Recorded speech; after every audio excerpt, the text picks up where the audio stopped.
हर कोई जो इस पृथ्वी पर जन्मा है उसे परम ज्ञान पाने का अधिकार है।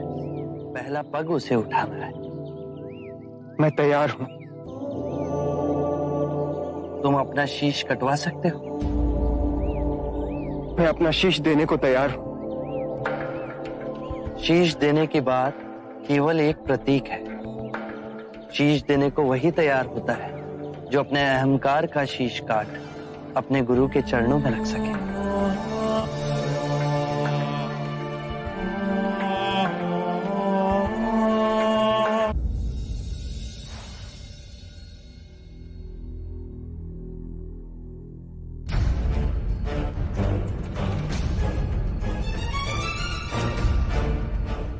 अपने युवा पुत्र को इस रूप में देखूंगी, कभी कल्पना भी न की थी।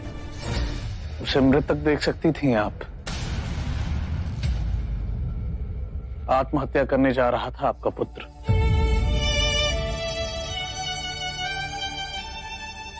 इसके प्राण बचाने के लिए आपका बहुत बहुत आभार। मुझे बहुत दुख होता है। अपने यश के लिए क्या क्या सपने संजोए थे हम। सपनों के पीछे दौड़ दौड़ कर थक गया था पिताजी। दिशाहीन व्यर्थ में जीवन गंवा रहा था। आज मेरे जीवन में परम उद्देश्य जागा है। आज इसने जीवन के लोभ और माया के जाल को तोड़ा। इसका पुनर्जन्म हुआ है। ये मार्ग इसने स्वयं चुना है। जीवन के भेद को समझेगा, अरिहंत बनेगा, उस आनंद को पाएगा जहां सुख दुख की परछाइयों से मुक्त होगा। आप किस तरह का जीवन चाहते हैं अपने पुत्र के लिए? ऐसा जीवन जिसमें उसे खुशी मिले, जिसमें उसकी उन्नति हो। माँ, पिताजी, मेरा सुख और उन्नति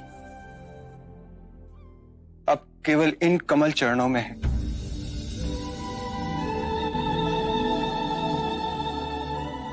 मुझे आज्ञा दीजिए।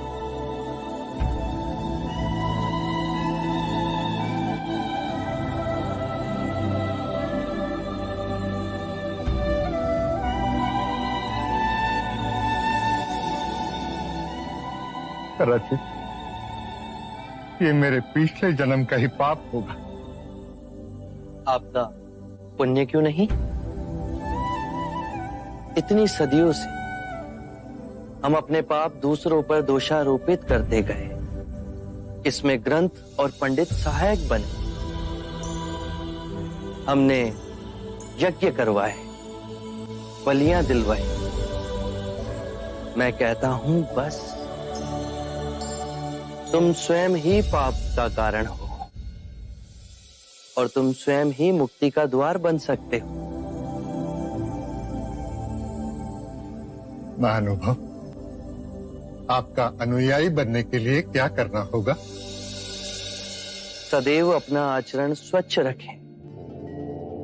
ये पंचशील मार्ग है। पहला, कभी किसी जीव की हत्या ना करें। तुम्हारी तरह वो भी मृत्यु से डरता है।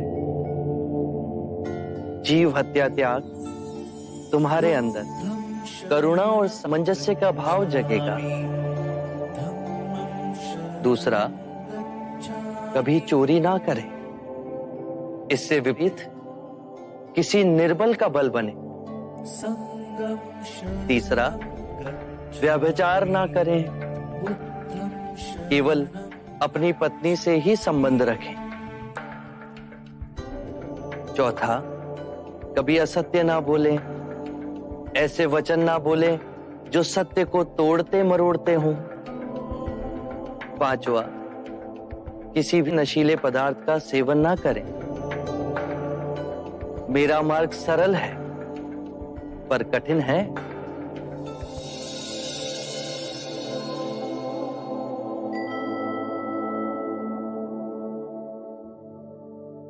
आपकी हर बात हमारे जैसे सामान्य लोग भी समझ पा रहे हैं?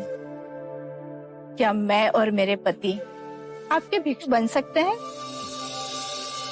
मैं ये नहीं कहता। मेरा अनुयायी बनने के लिए आप संसार छोड़ो। ये यश के चेतना की पुकार थी।